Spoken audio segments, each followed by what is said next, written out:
God's morning, mga kapatid. Isang maulang umaga. Muli ngayong araw ng Tuesday. Today is September 30, ang huling araw ngayong taong ito ng September. No? Tama? Ngayon, 2025. This is the last day of September. No? At ngayon po sa araw na ito, araw ng Tuesday, muli tayo ay dadako sa ating daily devotion, sa ating God's morning. At ating pong pag-uusapan naman ngayon ang itong talatang ito, Isaiah 60 verse 3. At pamagatan po natin itong The Divine Attraction. Why nations seek His light. At sa ating pagpapatuloy, tayo po ay muli isasamahan ng aking partner at para basahin ang talata ito at pangunahan tayo sa ating pananalangin. Okay. God's morning mga kapatid. Tayo po ay babasa sa Isaiah 60 verse 3. Ang mga bansa ay lalapit sa iyong liwanag. Ang mga hari ay papunta sa ningning ng iyong pagsikat. Tayo po ay manalangin. Panginoon naming Ama, maraming salamat po, Panginoon, sa pagkakataong meron kami. Kami po ay nananalig sa inyo, Panginoon. Kami po ay humihingi sa inyo ng patnubay para sa aming pag-aaralan ngayong umagang ito. Nawa ang mga ito ay aming mabaon, Panginoon, sa aming kakaharapin sa buong maghapon ngayon. Itong nawa, Panginoon, ay aming matutunan at tumimo sa aming puso at aming magamit sa lahat ng pagkakataon na kakailanganin namin, Panginoon. Maraming salamat po.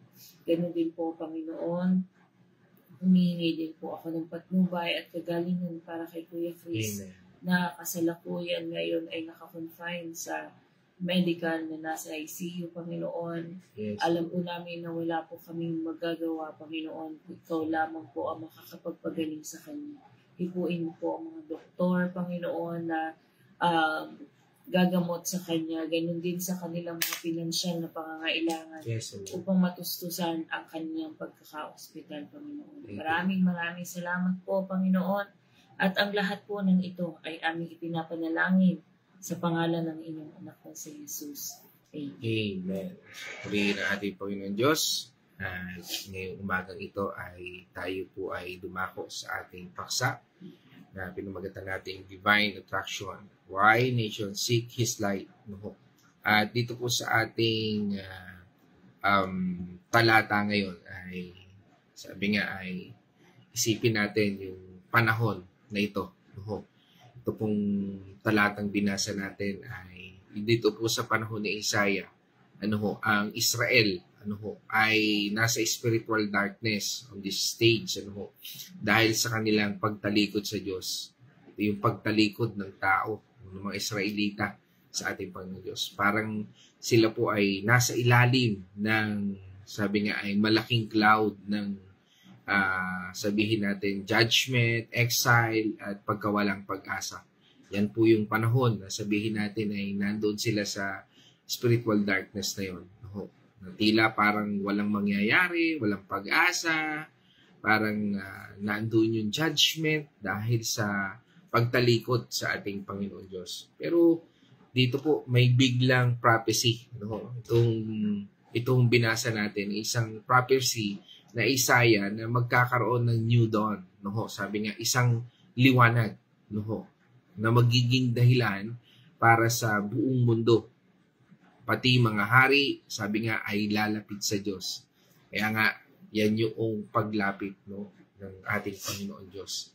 Ito yung context ng talatang ito. Na sa gitna ng napakadilim, napakagulong mundo, napakagulong buhay, ay may isang liwanag. At ito po yun sa verse 3. Sa Isaiah 60 verse 3. Kumbaga, sabi nga po dito, sa gitna ng dilim, may liwanag na sisikat sa imposibleng hindi mapansin. Sabi nga, ito yung imposibleng hindi natin makikita. Imposibleng hindi natin mapapansin. Dahil sa buhay natin, makikita natin yung liwanag na yun. Paano nangyari? Parang ganun. Tayo po'y mamamangha sa kabutihan at kapangyarihan ng ating Panginoong Diyos. Sinulat ito ni Isaiah, itong chapter 60, no? Matapos po mag-prophecy ang judgment sa Israel dahil sa kasalanan nila. Pero dito, binalik niya ang hope. No? Sabi po doon sa Isaiah verse 1 and 2, no? Balikan lang po natin ng konti upang maunawaan natin. Sa verse 1 and 2, sabi doon, 1. Bumangon ka, Jerusalem, at sumikat na tulad ng araw, liwanagin ka ng kaluwalhatian ni Yahweh. 2. Mababalot ng kadiliman ang buong daigdig, ngunit ikaw ay liliwanagan ni Yahweh at mapupuspos ka ng kanyang kaluwalhatian. Amen. So doon, pinakita po doon. Sinabi doon, di ba? Babangon ang Jerusalem at ang glory ng Diyos ay lilitaw sa kanila. Ang liwanag na tinutukoy po dito ay simbolo ng presensya ng Diyos. Balikan po natin yung Exodus 13:21. Ano po itong liwanag na ito? Exodus 13 verse 21.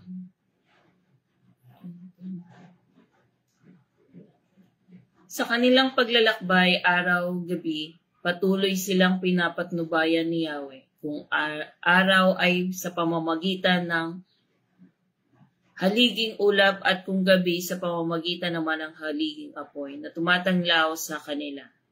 Amen. Sabi nga, no, that is the pillars of cloud and pillars of fire. No, ito yung liwanag nito. Ito po ay sumisimbolo sa presensya ng Diyos. Noon, ang Exodus na ito, doon po sa binasa natin sa Exodus, yung pillar of fire, and sabi nga ay ito po yung lumiliwanag at gumagabay sa bayan ng Israel noong panahon yun. Ngayon, ang liwanag na ito po ay magiging, sabi nga, testimony para sa mga bansa.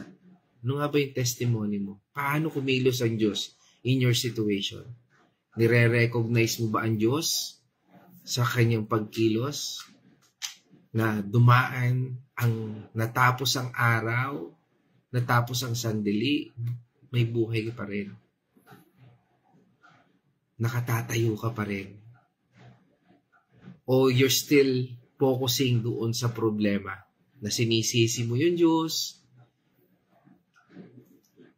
at patuloy kang nagpapagapi sa gawa ng kaaway. O nandun ka sa sitwasyon na pinupuri mo yung Diyos, nakikita mo yung liwanag kung paano tayo. Diba yung mga Israelita by that time, even nakita nila yung pillars of cloud na ito, patuloy pa rin silang nagreklamo. Sabalit ang mga tao sa paligid nila namamangha sa kanila. Pero nakatingin pa rin sila sa situation nila, kung ano yung nawala sa kanila. Sabi nga, di ba? Ang Panginoon Diyos, hindi siya nahirapan na alisin ang mga Israelita sa pang-aalipin na galing sa Egypt. Nahirapan ng Diyos na alisin sa kanila isip ang Egypt. Sa buhay natin, minsan ganun din. Hindi makakilos ang Diyos sa buhay natin dahil hindi natin iniaalis sa isip natin ang situation natin at circumstances natin. Mga bagay na nagpapalayo sa atin sa Diyos. Kahit na ang liwanag ng Diyos ay sumasa atin. Ang liwanag na ito ay hindi lang tungkol sa Israel, kundi sa ating Panginoong Hesus. Sabi nga doon ng ating Panginoon sa John 8 verse 12, sige basahin po natin. Muling nagsalita si Jesus sa mga Pariseo. Sinabi niya, "Ako ang liwanag ng sanlibutan. Ang sumusunod sa akin ay magkakaroon ng ilaw na sa kanyang buhay at di na lalakad sa kadiliman." Amen. Kung nasa iyo si Kristo, nasa iyo ang liwanag. Dahil ang sabi ng Diyos, ako ang ilaw ng mundong ito. Tayo ay mga lalagyan lamang ng ilaw na ito. Si Jesus ang ultimate fulfillment ng prophecy na ito. Itong ating pinag-aaralan ngayon mula dito sa Isaiah 60 verse 3, ito po yung katuparan. Yung tinanggap natin at pagtanggap natin sa ating Panginoon Jesus. Ang pagdating ng mga bansa at hari sa liwanag ay katuparan ng Great Commission. Sabi nga po doon, di ba? Sa Matthew 28 verse 19. Kaya't habang kayo'y humahayo, gawin ninyong alagad ko ang mga tao sa lahat ng bansa.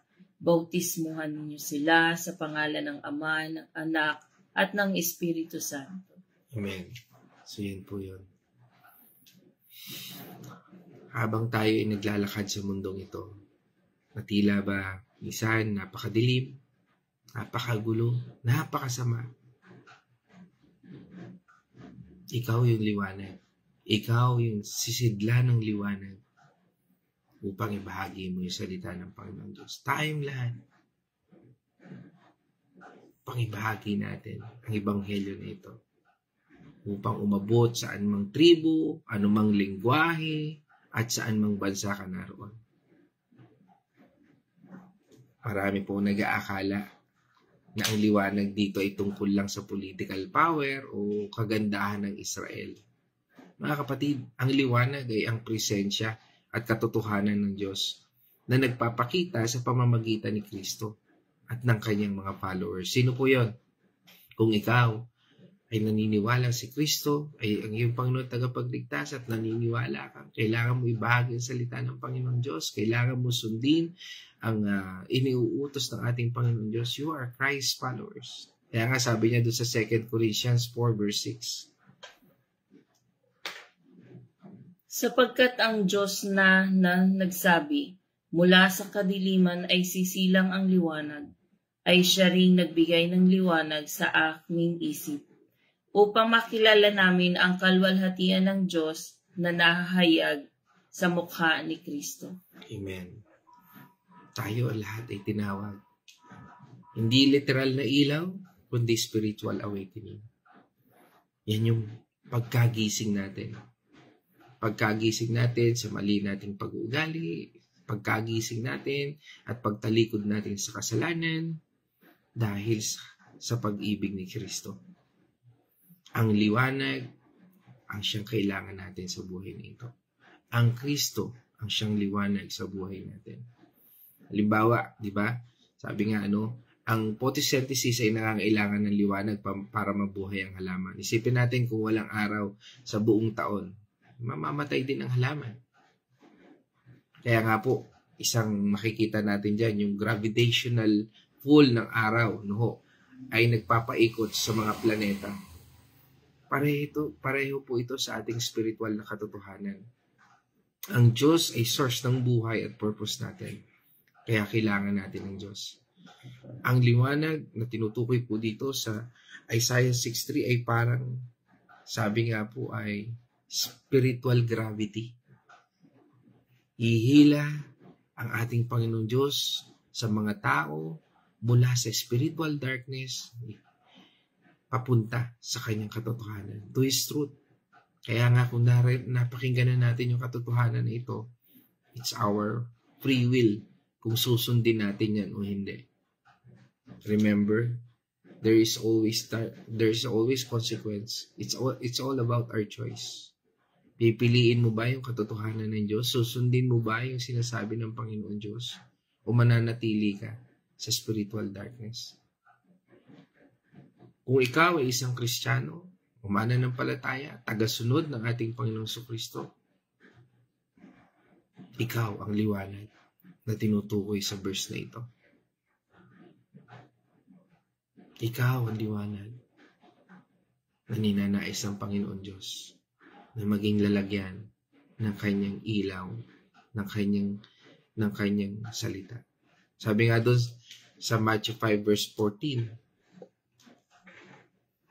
Kayo ang ilaw ng sanlibutan, ang isang lungsod na nakatayo sa ibabaw ng burol ay hindi maitatago. Amen. Tayo yun. Paano? Yun ang ating pag-uusapan ngayon. Meron tayong 3 bagay. Una, maging living testimony. maging buhay na patotoo ka. Maging testimonya ang buhay mo.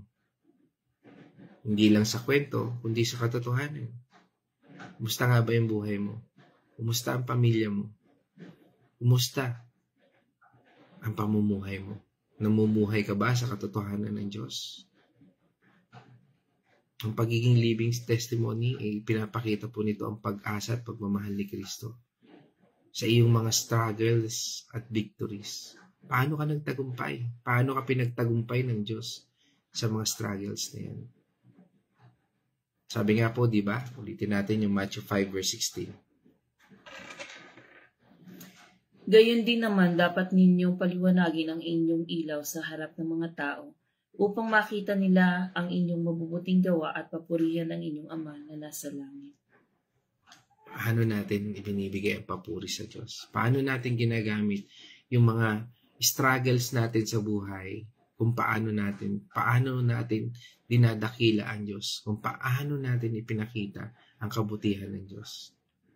Pakita mo sa ibang tao ang kabutihan mo para makita nila at purihin ng Diyos. Hindi lang basta mabait ka. Dapat makita nila na ang kabutihan mo ay galing sa Diyos.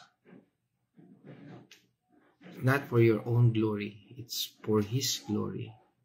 Ang struggle at victories mo ay part din ng story mo. So, ipakita mo kung paano ka tinutulungan ng Diyos. Ano ang naging vessel ng Diyos? Kaya nga paalala sa atin sa 2 Corinthians 3 verse 2 and 3. Anong sabi po nung talata doon? Kayo na mismo ang aming rekomendasyon. Kayo ang nakasulat sa aming puso at makikilala at mababasa ng lahat. Maliliwanagan na kayo ng sulat ni Kristo at ang sulat ay ipinadala niya sa pamamagitan namin. Hindi nakasulat sa pamamagitan ng tinta, kundi isinulat sa Espiritu ng Diyos na buhay. At hindi sa mga tapyas na bato, kundi sa puso ng mga tao. Amen. That's your testimony. That's your story. Sabi nga, doon sa talatang binasa, tayo daw ay parang sulat ni Kristo na binabasa ng lahat. Kung hindi man sila nagbabasa ng Biblia, binabasa ng tao yung pagkilos mo, yung pag-uugali mo. Ang buhay natin ay nagpapakita kung ano ang ginawa ni Kristo sa atin. Hindi lang sa salita, kundi sa puso natin. Nakasulat ang pagbabago. Ibig sabihin, ang struggles natin ay nagiging testimony kung paano tayo binigo ng Diyos. Ay, binago. Hindi binigo. No? Minsan, iniisip natin yan eh. Nabigo ako. Hindi totoo yan. Kasi ang gusto ng Panginoon Diyos, mabago ka.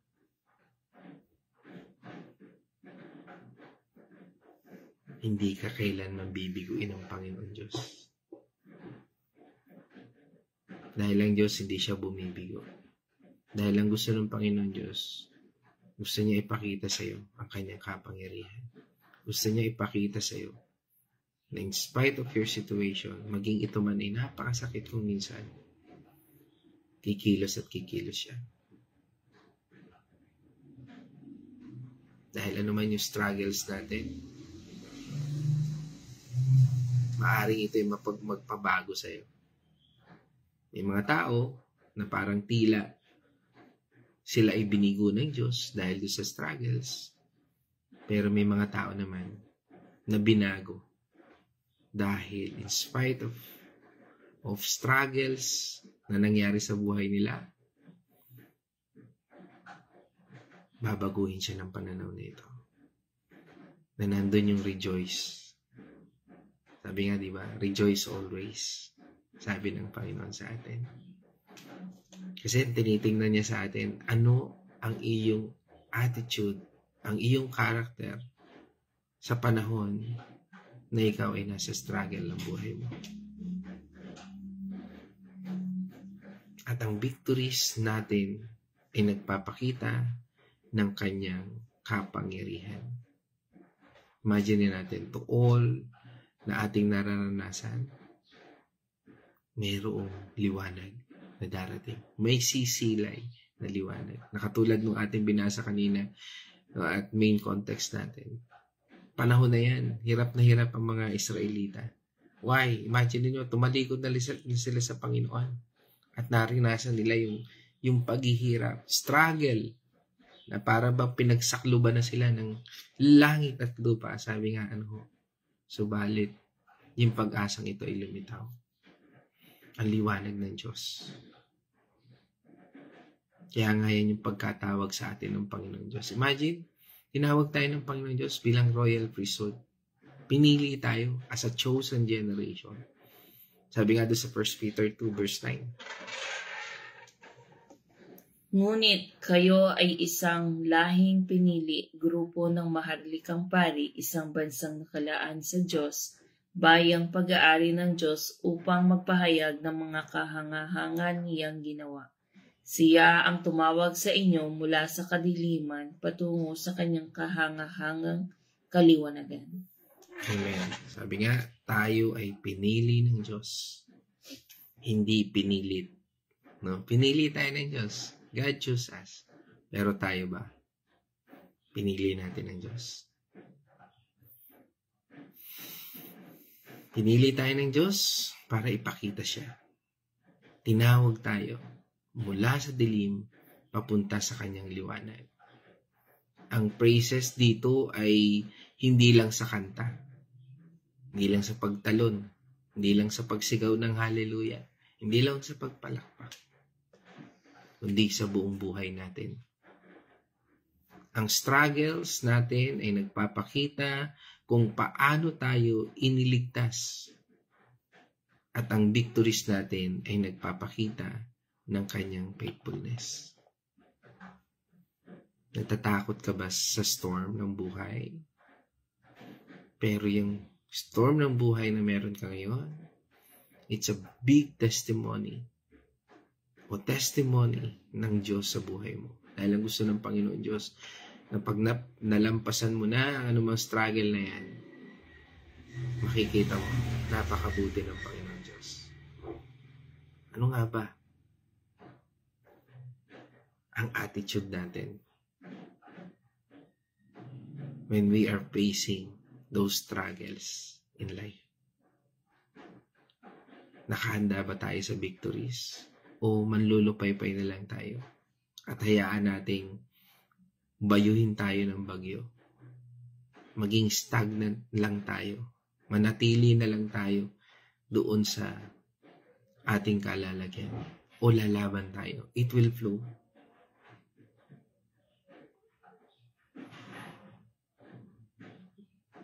Kailangan dumaloy ang pagpapalang ito. Kaya nga, paalala sa atin ng Romans 12 verse 1 and 2.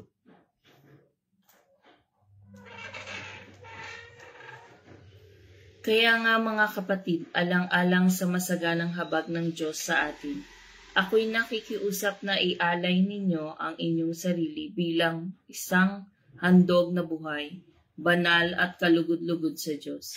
Ito ang karapat-dapat na pagsamba ninyo sa Diyos. Sabi nga, from the word itself, ialay natin ang buhay natin sa Diyos. Kaya mo bang ialay ang buhay mo? Kaya mo bang, sabi nga parang, kaya mo bang maging cast, no? O bahagi ng istoryang ito? Tayo ang pinili ng Diyos, maging cast, maging bahagi ng storya ng Diyos sa buhay natin. Bawat struggle, bawat pangyayari sa buhay natin, tayo ay mga tila, mga cast. Tayo ang pinili ng Diyos, pero hindi ito scripted. It's a real life story. Dahil ayaw ng Panginoon Diyos ang plastic o yung mapagpanggap. Ang gusto ng Panginoon Diyos, real life story. Nakatulad na ipinaranas niya sa kanyang mga apostol, tayo rin ngayon tinawag sa age na ito, or the church age, upang tayo ang maging cast ng istoryang ito. To be part of the story of Jesus Christ sa buhay natin. Kaya nga, nais ng Panginoon Diyos, ialay natin ang buhay natin sa Diyos. Huwag tayong magpa-impluwensya sa mundong ito, kundi magbago tayo ng isip. Ang struggles natin ay nagiging alay kung paano tayo magtitiwala sa Diyos. At ang victories natin ay nagpapakita ng kanyang will, ng kanyang kalooban. Sa lahat ng struggle na yan ay alay. At ipapakita sa inyo ng Panginoon Diyos kung paano niya tayo ilalampas sa anumang struggle na yan. Nagawa niyang hatiin ng dagat, kaya rin niyang idaan ka at ilampas sa iyong mga pagsubok na iyong nararanasan. Sa kanyang will, in God's will. Hayaan natin, kumilos ang Diyos sa buhay natin. Hayaan natin na mangusap ang Diyos sa ating buhay. Revelations 12, verse 1.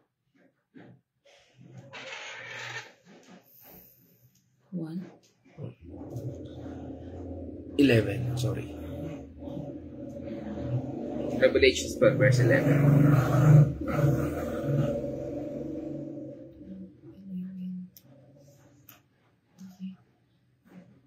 Nagtagumpay ang mga ito laban sa dyablo. Nagtagumpay ang mga ito laban sa dyablo sa pamamagitan ng dugo ng kordero at ng kanilang pagsaksi at katotohanan sapagkat hindi nila pinanghihinayangan ang kanilang buhay. Amen. Nagtagumpay tayo dahil sa dugo ng ating Panginoon Hesus. At ang testimony natin, ayan. Handa mo bang ialay ang testimony ng buhay mo para sa Diyos? Ito yung, sabi nga, hindi natakot mamatay para kay Kristo. Ang mga taong handang ialay ang kanilang buhay para sa Panginoon Diyos. Ang struggles natin ay nagpapakita kung paano tayo pinalakas ng dugo ng ating Panginoon Hesus. Sabi nga, problema lang. No, sabi nung isang kanta, meron kami lagi pinapakinggan na problema lang yan. Oh, kayang lampasan. Parang gano'n. And that is the Lamb of God. Na kapag sa buhay natin, in spite of your situation, patuloy ka nagpupuri, patuloy ka nagbabasa ng Biblia, patuloy ka umaasa, kumikilos na may pag-asa sa lahat ng iyong sitwasyon, you will see the victory of God. You will see the victory of the Lamb of our Lord Jesus Christ. Dahil ang victory natin ay nagpapakita ng kapangyarihan ng ating Panginoon Diyos. Ang pagiging living testimony natin ay hindi lang tungkol sa pagiging perpekto. Tungkol ito sa pagpapakita kung paano ang Diyos ay gumikilos sa buhay natin, sa hirap man o ginhawa. Ang struggles natin ay nagiging chance, no, para ipakita ang pag-asang ito. At ang victories natin ay nagpapakita ng kanyang pagmamahal. Yan po ang pagiging living testimony. Ito naman tayo sa ikalawa, kumilos sa evangelism. Kung ang mga bansa ay dadalhin sa liwanag, kailangan nating maging active sa pag-share ng gospel. Nagagawa ba natin ito? Na-share ba natin yung mabuting balita o salita ng Panginoon Diyos sa mga taong ating nakakahalubilo? Isipin natin na may sunog. Kung nakita mong nasusunog ang bahay ng kapitbahay mo, hindi ka lang tatawag ng bumbero, di ba? Tatakbo ka rin para sabihan sila, para makalabas sila agad. Ganon din ang evangelism. Ang mga tao ay nasa spiritual fire. Spiritual fire ng kasalanan at ng judgment. kailangan natin silang sabihan ng good news. Good news ng pagtanggap sa ating Panginoong Jesucristo upang maligtas sila. He is our, sabi nga, di ba, nung topic natin topic pala natin kahapon, no? Kagabi sa Bible study, sa 1 John chapter 2. That is the atoning sacrifice ng ating Panginoon Diyos. Yung pagbabayad sala ng ating Panginoon Diyos sa ating mga kasalanan. No? Yan po yun. Why? Because marami ng tao ngayon na nagiging anti-Kristo. They spread the gospel na nagiging prosperity gospel na lang. Nagiging the love of money. No? Puro pera, materialism. Yan na yun. Sinasabi nga doon sa for the love of money is the root of all evil, di ba? 1 Timothy 6 verse 10. Ando na ngayon nakasentro ang mga tao. Puro pera, material things. No? Ngayong umuulan, ang gusto yung payong mula sa kotse. Biro lamang po. Pero hindi po yan. Hindi tayo dyan inutusan ng Panginoon. We need to spread the gospel. Kaya nga, utos sa atin dyan, di ba? Sige, basahin natin yung Great Commission. Matthew 28, verse 19 to 20. Binasa na natin kanina yan, pero basahin ulit natin. Sunod natin ng 20. Kaya't habang kayo'y humahayo, gawin ninyong alagad ko ang mga tao sa lahat ng bansa, bautismuhan ninyo sila sa pangalan ng Ama, ng Anak at ng Espiritu Santo. 20. Turuan ninyo silang sumunod sa lahat ng iniutos ko sa inyo. Tandaan ninyo, ako'y laging kasama ninyo hanggang sa katapusan ng panahon. Amen. Sabi nga, utos ito mismo ng ating Panginoon Jesus na pumunta tayo sa lahat ng bansa at gawing alagad ang mga tao. Pastor, hindi pa ho ako handa. Kailan ka magiging handa?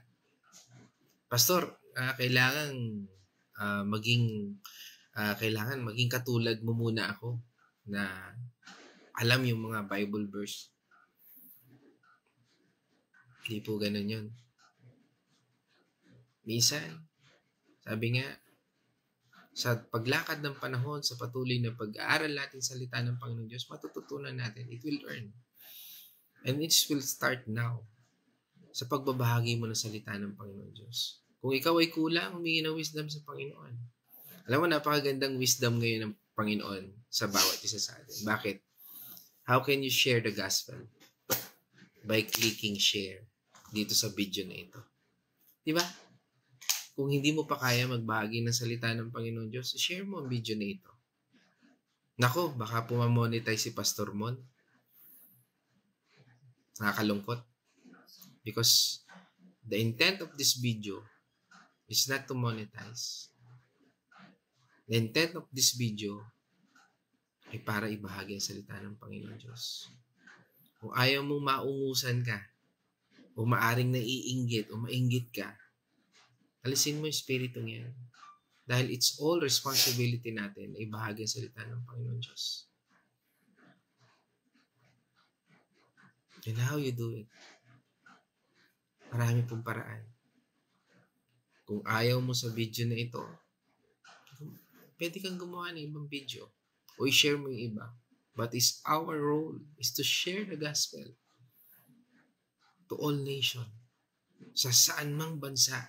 Sa kanino mang tao.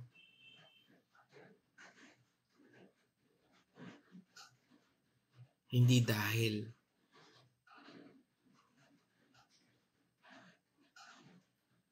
sa gusto mo ikaw ang mauna.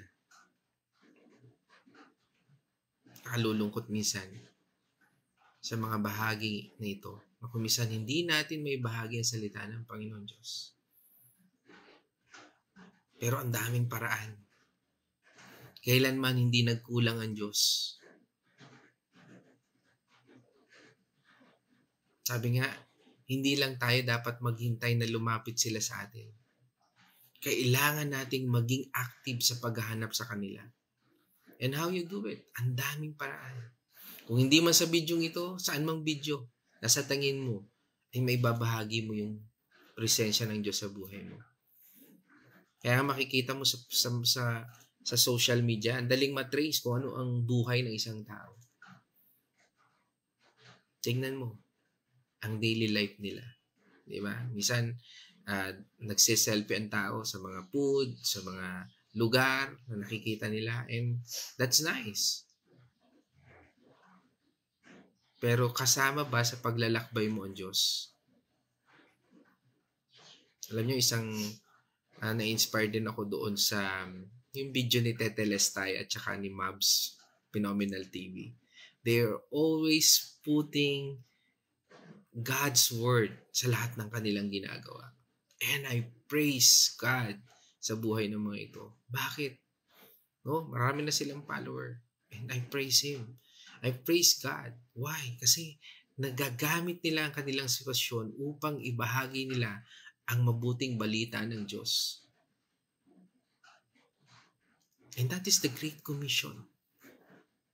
Ikaw, naibahagi mo ba yung buhay mo para mapapurihan ng Diyos? O naipakita mo lang yung gala mo pero hindi mo maipakita ang Diyos sa gala mo?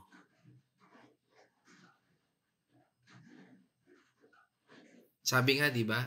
Paalala sa atin ng Romans 10:14-15. Paano naman sila tatawag sa Kanya kung hindi sila sumasampalataya? Paano sila sasampalataya kung wala silang napapakinggan tungkol sa Kanya? Paano naman sila makakapakinig kung walang nangangaral sa kanila? 15. At paano makakapangaral ang sino man kung hindi siya sinugo tulad ng nasusulat? O kay gandang pagmasdan ang pagdating ng mga may dalang magandang balita. No? So, yan po yun. Kaya nga, itong video ito, hindi po kami may-ari nito. We just do it because we listen kung ano yung pinagagawa ng Panginoon Diyos. Hindi makatatawag ang mga tao sa ating Panginoon Hesus kung hindi sila naniwala sa Kanya. Hindi sila maniniwala kung hindi nila narinig ang tungkol sa Kanya. Hindi nila maririnig kung walang magtuturo sa kanila. Kailangan nating maging willing na maging paa ng Diyos. Makaabot ang mabuting balita. Tayo po magdadala ng good news. Bawat isa sa atin. Tayo ay mga lalagyan, sisidlan ng Diyos. Gaano kadalas na ibabahagi mo ang salita ng Panginoon Diyos sa iyong kapwa? Meron bang mga tao, mga bagong tao sa buhay mo na naibabahagi mo ang salita ng Panginoon Diyos? O sila na lang sila na parang nagiging stagnant ka na doon sa mga taong ito na hindi naman nila ibinabahagi ang salita ng Panginoon Diyos? Pero kung ang mga taong ito binabahagi rin sa ibang salita ng Panginoon, ang pagsalita ng Panginoon Diyos, and that's good. That is the Great Commission. Yung naibabahagi natin saan man sulok ng mundo. Remember, tayo po ay ambassador na ating Panginoon Kristo. Tayo po ay hinirang bilang representative. Are we representing Christ? O inire-represent natin yung mga gala natin, inire-represent natin yung ating mga kinakain o mga buhay na magaganda, hindi po masama. Pero nandun ba yung Diyos? Are we promoting Jesus Christ to those people sa lahat ng mundo ito? Kung ano ang dami ng follower mo, hindi sana ang dami ng follower ni Christ sa buhay mo. O ang buhay mo ay tila mas material thing ang pagkakilala sa iyo. Yun bang dami ng followers mo? Sindami rin ng followers ni Christ sa buhay mo? Yun ba yung storya ng buhay mo? Ang storya ng ay katulad din ba ng istorya ni Kristo sa buhay mo? Na ipapahayag ba ng bawat tagumpay sa buhay mo ang tagumpay ni Kristo upang magbigay ng inspirasyon sa mundong ito? Kaya nga sabi doon, di ba? Paalala doon, we are ambassador for Christ. Sabi doon sa 2 Corinthians 5 verse 20. Kaya nga kami mga sugo ni Kristo, ang Diyos mismo ang nakikiusap sa inyo sa pamamagitan namin. Kami nakikiusap sa inyo alang-alang kay Kristo, hayaan ninyong maging kaibigan kayo ng Diyos. Amen. We are ambassadors for Christ sa English translation po niyan. No, ibig sabihin, tayo po ang nagre-represent sa ating Panginoon Diyos dito sa mundong ito. Ang trabaho ng ambassador ay i-represent ang bansa niya at mag-invite ng mga tao na maging kaibigan ng bansa niya. Katulad din yan ng ating mission.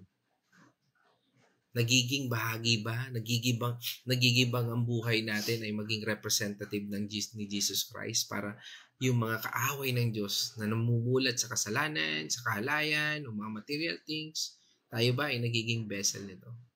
Ganon din tayo. Dapat i-represent natin ang ating Panginoong Kristo at invite ang mga tao na magkaroon po ng reconciliation o mag-reconcile sa ating Panginoong Diyos. Sabi nga sa atin, di ba, ng Proverbs 11 verse 30. Buhay ang dulot ng matuwid na pamumuhay at kamatayan naman ang hatid ng karahasan. Yan.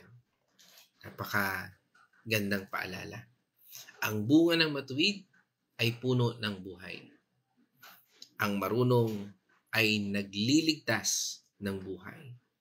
Ibig sabihin, kung tayo ay matuwid, ang buhay natin ay magiging testimony na makaka-influence sa iba.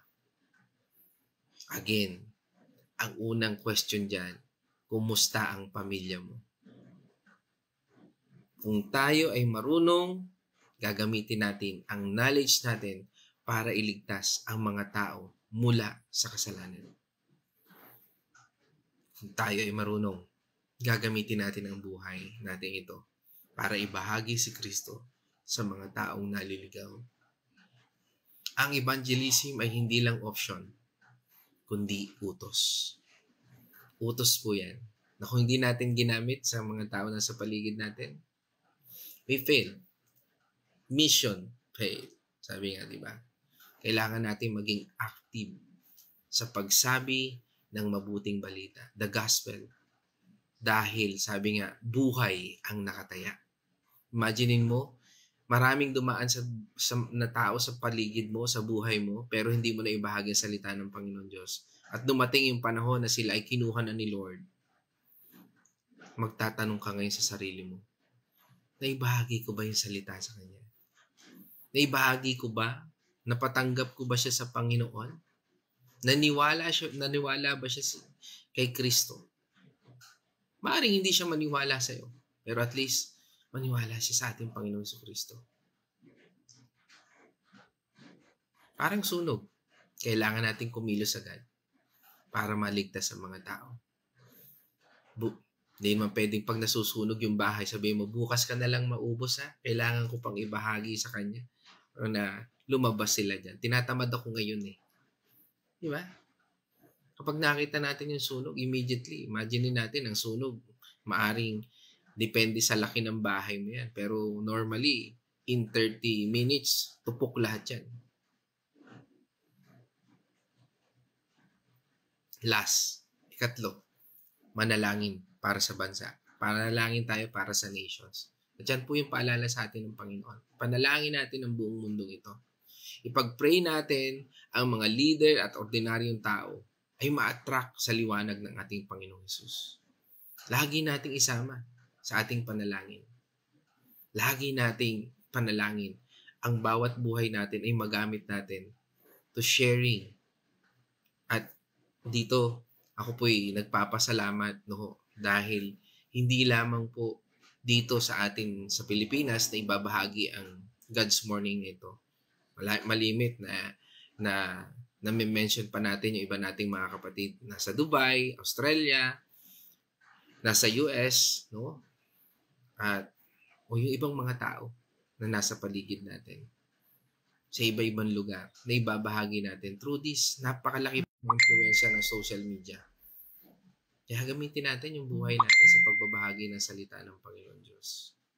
Kaya nga, I salute sa aking mga kapatid na laging nag-share ng message na ito. Purihin ang Diyos sa buhay ninyo, mga kapatid. Patuloy nating ibahagi ang salita ng Panginoon Diyos.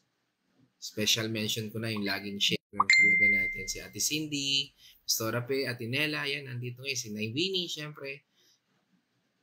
At yung iba pa, si Kuya Chris, no, na ngayon ay nasa ospital. Si Ate Marta. Yan, mga kapatid natin na laging nag-share ng video na ito. Purihin ng Diyos sa buhay ninyo. Dahil naging bahagi na rin po kayo ng mensaheng ito. Naging bahagi na rin kayo, naging paa na rin po kayo ng pag-ibig ng Diyos. Naging bahagi na rin po kayo ng mensahe ng Diyos sa mundong ito. Mga kapatid, dyan po ako magtatapos. At ang Isaiah 63 natin pinag-usapan ngayon ay hindi lang isang prophecy. Noong panahon na yon ng Isaiah. Ito ay invitation para sa atin ngayon. Kung nakita mo ang liwanag ng ating Panginoong Jesucristo, ikaw ay tinawag maging lighthouse sa mundong ito. Sabi nga, the darker the night, the brighter the light shines. Purihin ang ating Panginoon Diyos, mga kapatid. At tayo naman po ay dadako sa ating sa reflection ng aking partner para sa karagdagang thoughts at tungkol po dito sa ating tinalakay ngayon mula dito sa Isaiah 60 verse 3 na pinamagatan nating The Divine Attraction. Why nations seek His light. God's morning muli mga kapatid. Dito po sa ating napag-aaralan, dami po tayong natututunan sa ating mga ginagawang ito sapagkat dito po ay ipinapakita kung paano tayo kumilos sa liwanag. Kahit sa gitna ng struggle ng buhay natin, ang Diyos lamang po ang makakatulong sa atin. Huwag po tayong bibitiw sa ating Panginoon kahit na gaano kahirap, gaano kabigat, ipasa natin sa Panginoon ang bigat, isumbong natin sa Kanya. Tutulungan po tayo na pasanin ang ating mabibigat na pasanin. Magbabad po tayo sa presensya ng ating Panginoon sa gawain, sa pagbabasa ng Biblia, itong mga ginagawa natin ito, pag-attend ng Bible study. Malaking tulong po ito, nabubuksan po ang ating kaisipan, ang ating puso, na mali na pala ang ginagawa natin. Kaya hindi tayo makaalis sa ating sitwasyon. Nagkakaroon tayo ng direksyon ng buhay, lumiliwanag ang ating buhay na dati ay nasa kadiliman sapagkat unti-unti na tayong nababago sapagkat nakikilala na natin ang Panginoon sa buhay natin. Kapag nalampasan natin ang lahat ng ito ay magiging testimony sa iba, makaka-impluwensya sa iba na nakakaranas din ng kadiliman. Para magkaroon ang iba ng pag-asa. Minsan, sa pinagdadaanan natin, akala natin tayo na ang pinakaaba sa lahat. Tayo ang kawawa. Pero kapag narinig natin ang testimony ng iba, napakababaw pala ng ating mga pinagdadaanan. Napakababaw pala ng struggle na pinagdadaanan natin. Kasi mas mahirap yung dinanas ng iba. Pero nalampasan nila sa pamamagitan ng tulong at awa ng ating Panginoon. Tayo po ay nagiging walking Bible na sa kasama natin sa trabaho, kapitbahay at iba pang nakakasalamuhan natin. Kaya ipakita po natin ang positibong katangian at talento para matulungan at mabigyan ng pag-asa ang mga tao sa paligid mo.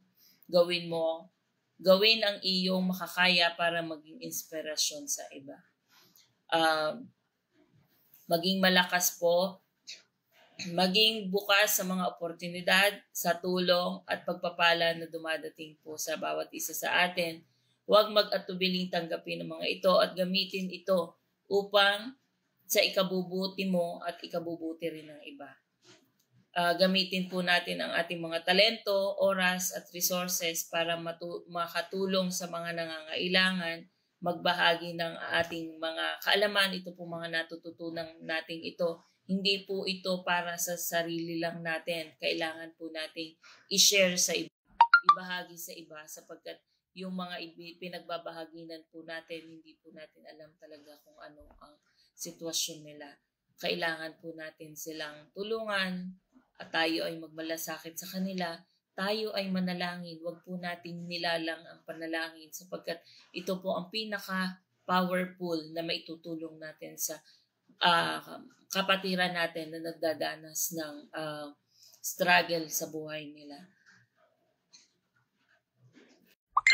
Magbahagi ng iyong kaalaman, karanasan at pagmamahal sa ibang tao para maging inspirasyon at magdulot ng positibong pagbabago sa kanilang buhay. So, yun lamang po. Maraming salamat po sa inyong lahat. God bless po. Amen. Praise God at salamat sa pagbabahagi ng iyong reflection para dito sa ating tinalakay ngayon. At ngayon naman tayo dadako sa ating mga kapatid online. Tayo po ay nasa unahan po ng ating comment section ay tayo po ay sinamahan ni Ate ng Azucena Tanyo Family, ni Ate Carmeline mula po dito sa San Pablo City. Sa mapagpalang umaga po sa atin at sinundan po yan ni Ate Cindy dyan sa Pampanga. God's morning. Yan. Yan ating mga sharer, no? At ito po sinundan din po ni Nay Winnie Patual, sama rin po natin. Yan, at mula po sa Villa Escudero. Yan, kasama po natin yan. Si Nay Winnie, yan, masipag natin yan. Kasama sa lahat, no? Sa ating Bible study, yan, kagabi ho, kasama rin namin yan.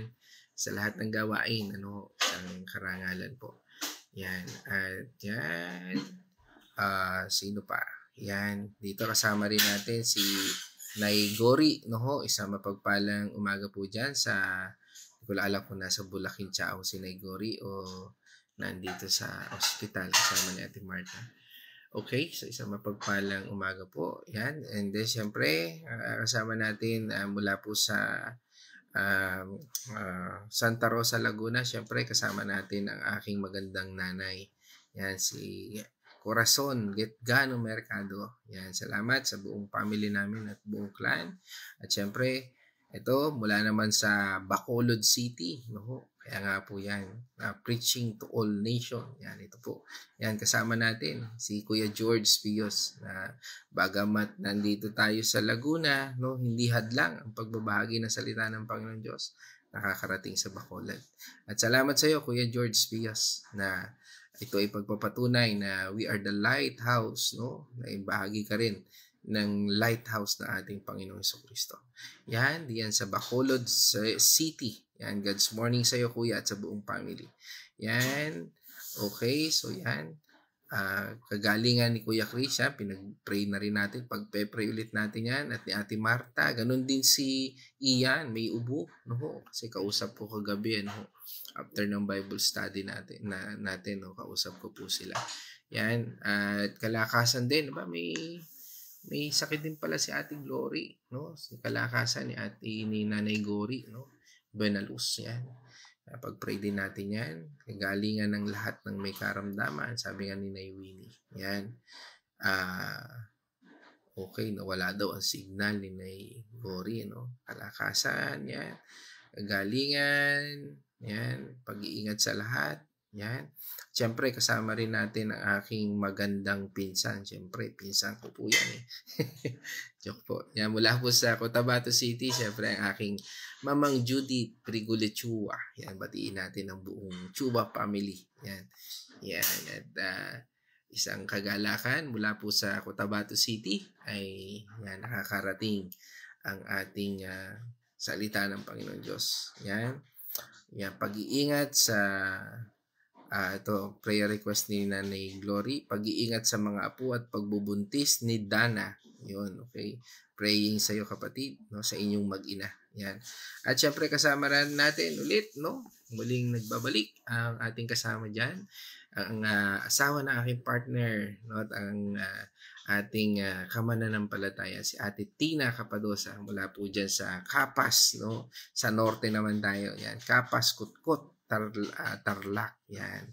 Yan, kasama rin po natin. Yan, ito ang ganda nito, sabi ni Negori. Lord, bigyan mo po kami ayon sa kalooban mo ng ibayong kalakasan. Amen. Praise God. Yan, pagpapasakop sa Panginoon. Lord, yan. Amen. No, sabi nga, Lord, nawa po sa kalooban mo, maayos na ang kanilang bahay na winasak ng bagyo. Yan. Yan. Amen. No? Si Lord ang kikilos dyan at ng ating siyempre may kasamang paggawa. Yan, pag-iingat sa yan, salamat po na Winnie sa pag-pray mo sa aking mga anak din, nga kay Casey at kay Kyle. Yan. Yan. Okay. So ito, ganda rin to. Sabi, Lord, ayon po sa kalooban mo, maging maayos ang bansa at lahat ng nasasakupan mo. Purihin ang Panginoon. Yan. At pag-iingat yan sa mga apo, sabi nga ni Winnie. Siyempre, kasama rin natin ang aking kapatid dyan sa Santa Rosa, Laguna, si Caroline Mercado. Pagpalang umaga sa iyo. Yan, pag-iingot sa pagdadrive, no, kay Jericho Patual at sino man, lahat na nagdadrive. Yan, kay Kate Sos, no. At hindi lang sa pagdadrive, sa ating pagtungo sa saan man tayo pumunta. Pag-iingat sa ating lahat. Yan, kasama rin natin ang Nunoso family, si Ate Nela, dito sa San Pablo. Yan. At yan, God's morning. Yan. At syempre kasama rin natin si Pastora Fe, no, dito sa San Pablo. At batiin natin ang Andal Artillaga. Yan. At okay. Yan. Okay. Yan, salamat po. No? Okay. Yan. Sabi nga ni Winnie, Lord, your will be done. Amen. No? Okay. Okay. Yan, ito. Maganda itong sabi niya. Lord, gabayan mo po kaming lahat sa nalalapit naming anniversary, October 12. No? Talagang matindi, no? At hindi ang gagawin ni Lord kasi October 12, anniversary na po. No? Pero God is good all the time. Yan, amen. At syempre, kasama natin yung aking best friend. Yan, si Brother Mike. Batiin natin ang buong Biray family. Sa mapagpalang umaga sa iyo, bro, at sa iyong mag-asawa, at sa buong family, at sa lahat, no? At purihin ating Panginoon Diyos. At dahil dyan, mga kapatid, tayo po ay dadako na sa huling parte ng ating devotion. Ano po yun? Ang pananalangin at pagpapasalamat sa Diyos. Tayo po ay manalangin. O Ama namin Diyos na makapangyarihan, salamat Panginoon sa pagbubukas ng iyong salita sa aming buhay. This divine attraction, why nations seek His light, mula po sa mensaheng ito ng Isaiah 60 verse 3. Lord, patuloy naming pinasasalamatan, Lord, ang pagbibigay mo ng liwanag sa aming buhay. Tunay na ikaw yung Diyos na sa gitna ng mga pangamba, takot, panghihina, ikaw ay patuloy na nandyan, na nagbibigay ng pag-asa, kalakasan, at patnubay sa aming lahat. Lord, magtitiwala kami sa iyong gagawin at pagkilos. Tunay, Panginoon, na hindi namin lahat abot at hindi namin kulang ang aming kakayahan, kaisipan sa mga bagay na ito. Subalit ikaw yung Diyos na patuloy, Panginoon, na kumakatok sa aming buhay upang ipaalala na ikaw ay laging nandyan at hindi ka kailanman magkukulang sa aming buhay. Kaya po kami, Panginoon, ay nagpapasalamat sa lahat ng ito. Ikaw po ang aming pinupuri sa lahat ng yugto ng aming buhay, maging sa aming mga pinagdaraanan ngayon, maging ito man ay sakit, O Lord, karamdaman, especially Lord kay Kuya Chris na ngayon ay nasa ICU, O Lord. Patuloy niyo pong patnubayan ng pamilyang ito.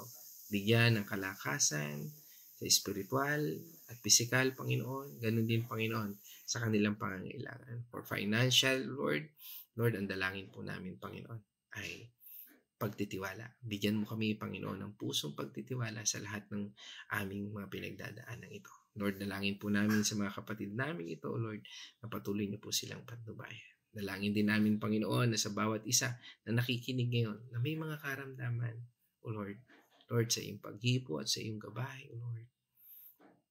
Naniniwala po kami na ikaw ang Diyos ng himala. walang imposible sa'yo. At ang bawat salita na aming napapakinggan na nagmula sa iyo, Panginoon, ay matutupad ayon sa iyong kalooban. Kaya, Panginoon, naniniwala po kami sa pangalan ni Jesus at sa kagalingan iyong ipagkakaloob sa aming buhay. Salamat, Panginoon, sa pagkakataong ito na patuloy ang iyong pagpapala sa patuloy na paggabay saan man kami pupunta, O Lord, iyong patnubay at pagpuprovide ng lahat ng aming pangangailangan. Sa bawat nakikinig ngayon, Panginoon, at naabot ng salitang ito, Panginoon, ang pagpapala, kalakasan, Panginoon, ay aming tinatanggap na nagmumula sa iyo at ayon sa iyong kalooban. Patuloy naming dinadalangin, Panginoon, and we speak, O Lord, that you are our God. Ikaw ang aming pupurihin at sasambihin, O Lord. Sa lahat ng aming hinaharap, Panginoon, maghari ka at sundin namin ang iyong kalooban. Sa iyo pong papuri at pasalamat, at ito po'y aming dalangin sa pangalan at patnubay ng banal na Espiritu, sa pangalan ng aming Panginoon at tagapagligtas na si Jesu Kristo. Amen and amen. Mga kapatid, okay. Kasama rin pala natin, sandali humabol ang aking padi, no? Si Pastor Noriel Camus, no, ng King's Chapel, no? Sabi niya dito, pinagpalang umaga. Yan. Shalom, kapatid. Shalom, no? Sabi nga, no, isang kagalakan na makita natin dito. At purihin ang Diyos sa buhay mo, Pastor Noriel, na patuloy na ginagamit ng Panginoon Diyos diyan sa San Ignacio, San Pablo City. Mabuti ang ating Panginoon Diyos. At dahil dyan, let us shout the shout of victory.